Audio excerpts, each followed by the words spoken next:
waa père ñooy char. boy bul ma waxati père de man sa moromu baay laa dama wax papa. waa maa ngi jégalu saram tàng na de papa nu mu fa demee noonu. boy journalisme c'est d'abord le respect mais malheureusement Sénégal dafa bëri ay journalistes bojo bojo. waa mais père kuy bojo bojo yaa ngi tooñ de waa baax na léegi waxal lu la fi indi. boy man dafa am lu ma metti foo sëriñ ñuy bàyyi ñu nekk ci internet bi ak ci télé yi naan Sénégal du jël coupe d'Afrique bi pour lan la. ah bon loolu la ñu wax. waaw yow foo nekk na la ko sa réalisateur bi tegal surtout borom kol bu weex boobu di mel ni malaaka. loolu moom du am moom Sénégal moom du mës a jël coupe ci Sénégal. ci loolu dogalu yàlla la dafa am loo xam ne dogalu suñu borom la Sénégal dogalu yàlla la boo xam ne moom moo ko def du mës a jël coupe ci Sénégal loolu moom su lépp loo xam ne jël naa ko bi toog wax la ko rek. waa père wax nga dëgg de.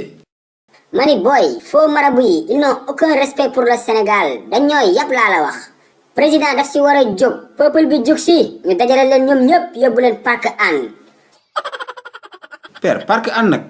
waaw parc Hann wala parc ñox la ko baa amuñu njëriñ fii waaye dinañ am njëriñ foofu booy gaynde yi dañoo xiif ils ont faim. mais nag père attends ay sénégalais lañ je crois que am nañu droit joxe seen avis ci équipe bi.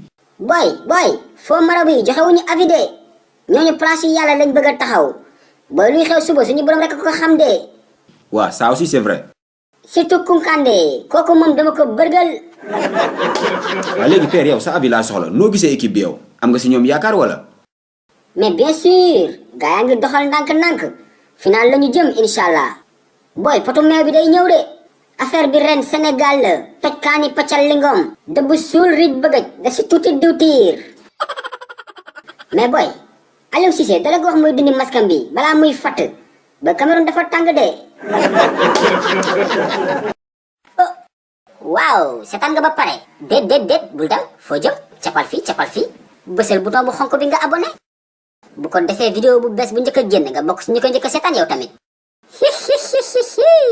Je vous aime. I love you.